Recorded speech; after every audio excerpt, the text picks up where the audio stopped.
નમસ્કાર મિત્રો, વેધર ઇન્ફોર્મેશનમાં આપનું સ્વાગત છે અને હું છું પરેશ। રાજ્યના હવામાનમાં અત્યારે પલટો આવી ચૂક્યો છે। અમુક વિસ્તારોની અંદર વરસાદી ઝાપટા પડવાની પણ શક્યતાઓ છે। સંપૂર્ણ માહિતી આપવાની છે। સૌપ્રથમ તો હું આપને એ જણાવી દઉં કે નૈઋત્યનું ચોમાસું તો વિદાય લઈ ચૂક્યું છે અને અત્યારે આપણે લઘુત્તમ અને મહત્તમ તાપમાનનું એક મોટું અંતર જોવા મળી રહ્યું છે। દિવસે ઉનાળા જેવો માહોલ છે તો રાત્રે ક્યાંય ઠંડુ વાતાવરણ જોવા મળે છે, એટલે મિક્સ ઋતુનો સામનો અત્યારે આપણે કરી રહ્યા છીએ। ચોમાસાએ વિદાય લઈ લીધી અને પણ ઘણો સમય થઈ ચૂક્યો છે। ધીમે ધીમે હવે આપણે શિયાળા તરફ આગળ વધી રહ્યા છીએ, ત્યારે આજે 16 તારીખથી રાજ્યના અમુક વિસ્તારમાં પલટો પણ જોવા મળી રહ્યો છે। જોકે ઘણા સમય પહેલાં અમે આપને જાણ પણ કરી હતી કે 16, 17 અને વધીને 18 તારીખ સુધી રાજ્યના અમુક વિસ્તારમાં વાદળછાયું વાતાવરણ થશે અને અમુક વિસ્તારમાં વરસાદી ઝાપટા પણ પડશે। હવે એવી રીતે જોવા જઈએ તો આનું પહેલાં તો મેઇન મુખ્ય કારણ શું છે તો કે અત્યારે અરબ સાગરની કોઈ સિસ્ટમ બનીને કોઈ આપણે અસર કરતા નથી કે ન તો WDને કારણે છે। આ જે પરિસ્થિતિ અત્યારે આપણે જોવા મળી રહી છે,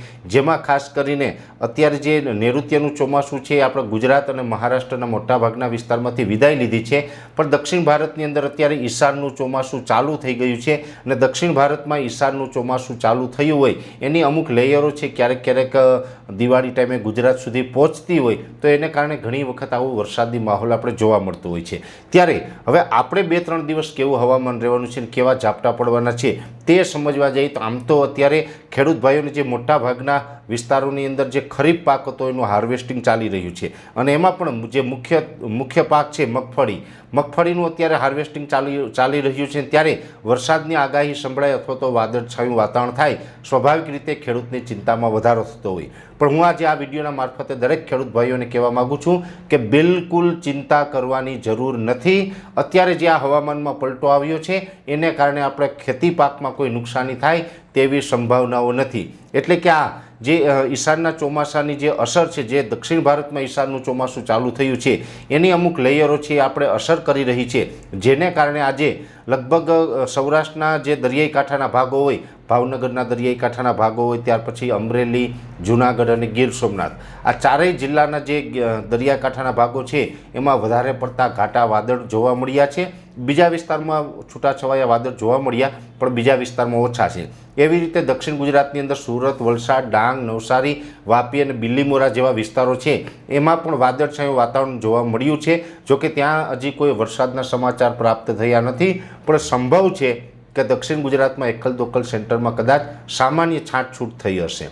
પણ હવે આજે 16 તારીખનો દિવસ પૂર્ણ થયો છે। આવતીકાલે 17 અને પરમ દિવસે 18 આ 2 દિવસ જે હવામાનમાં પલટો રહેવાનો છે તેમાં મુખ્યત્વે જોવા જઈએ તો સૌરાષ્ટ્રના જે દરિયાઈ કાંઠામાં અત્યારે વાદળ જોવા મળી રહ્યા છે, સૌરાષ્ટ્રની અંદર આમ તો કોઈ વરસાદની સંભાવનાઓ નથી। મોટા ભાગે 2 દિવસ સુધી દરિયાઈ કાંઠામાં વાદળછાયું વાતાવરણ જોવા મળશે। એક પ્રકારે હવામાનમાં પલટો આવ્યો હોય તેવો માહોલ જોવા મળશે અને એક પ્રકારે ખેડૂતોમાં ડરનો માહોલ ઊભો થશે। બાકી કોઈ મોટું માવઠું થાય તેવી કોઈ અત્યારે આગાહી નથી, એટલે કોઈ ચિંતા કરવાની જરૂર નથી। હા, એક વાત અલગ છે કે સૌરાષ્ટ્રમાં વધારે ઘાટા વાદળ હોય અને એને કારણે એકાદ સેન્ટરમાં એકદમ સામાન્ય ઝાપટું પડ્યું હોય એ અપવાદ રહેશે। જોકે એ ઝાપટું પણ આપણે નુકસાન થાય એટલું બધું હેવી નહીં હોય, પણ બાકી એનાથી વિશેષ કોઈ સૌરાષ્ટ્રમાં શક્યતા નથી। દક્ષિણ ગુજરાતમાં થોડીક શક્યતા છે, એમાં પણ ખાસ કરીને મધ્યપ્રદેશ બોર્ડરથી જે નજીકના વિસ્તાર હશે, મધ્યપ્રદેશ બોર્ડરથી લગભગ માની લઈએ કે 35 થી 50 કિલોમીટરના વિસ્તારો હશે, એમાં કદાચ આવતીકાલ અને પરમ દિવસ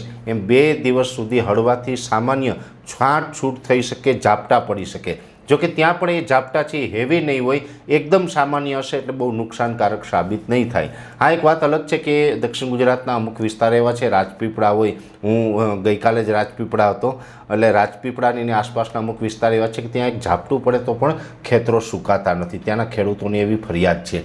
એટલે એવું બની શકે કે એ વિસ્તારમાં કદાચ આ એક પરિસ્થિતિ જોવા મળે, એટલે મહારાષ્ટ્ર બોર્ડરે સામાન્ય ઝાપટા 2 દિવસ સુધી જોવા મળે તેવું અનુમાન છે। બાકી એ પણ એકદમ છૂટાછવાયા એકલ દોકલ સેન્ટરમાં હશે, સાર્વત્રિક દક્ષિણ ગુજરાતમાં બધા જ વિસ્તારમાં નહીં હોય અને અમુક વિસ્તારમાં તો માત્ર સૌરાષ્ટ્રની જેમ ઘાટા વાદળ થશે। એટલે સૌરાષ્ટ્ર અને જે દક્ષિણ સૌરાષ્ટ્ર એટલે કે સૌરાષ્ટ્રના જે દરિયાઈ કાંઠાના ભાગો અને દક્ષિણ ગુજરાતના જે વિસ્તારો છે, આ તમામ વિસ્તારોની અંદર વધારે પડતા ઘાટા વાદળ અને એકલ દોકલ સેન્ટરમાં છાંટછૂટ થાય એવી શક્યતાઓ છે। બાકી રાજ્યનું મોટાભાગનું જે હવામાન છે એ ખુલ્લું રહેવાનું છે। મુખ્યત્વે જોવા જઈએ તો લઘુત્તમ અને મહત્તમ તાપમાનમાં મોટું અંતર જોવા મળશે।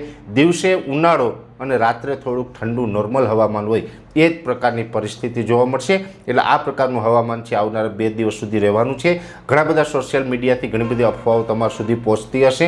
વરસાદને લઈને કોઈ એવી મોટી આગાહી આપી હોય તો કોઈ મિત્રો ડરશો નહીં કે ગભરાશો નહીં. હાલ એવા કોઈ મોટા વરસાદની કે મોટા માવઠાની સંભાવનાઓ નથી, જેની દરેક મિત્રોએ નોંધ લેવાની છે. અત્યારે આ વિડીયોની અંદર એટલું જ. અંતમાં દરેક મિત્રોને વિનંતી રહેશે વિડીયોને લાઈક આપીને દરેક ગ્રુપમાં શેર કરવો. યુટ્યુબ ઉપર જોઈ રહ્યા હોય તો ચેનલને સબસ્ક્રાઈબ કરવી અને ફેસબુક ઉપર જોઈ રહ્યા હોય તો પેજને ફોલો કરજો. નમસ્કાર.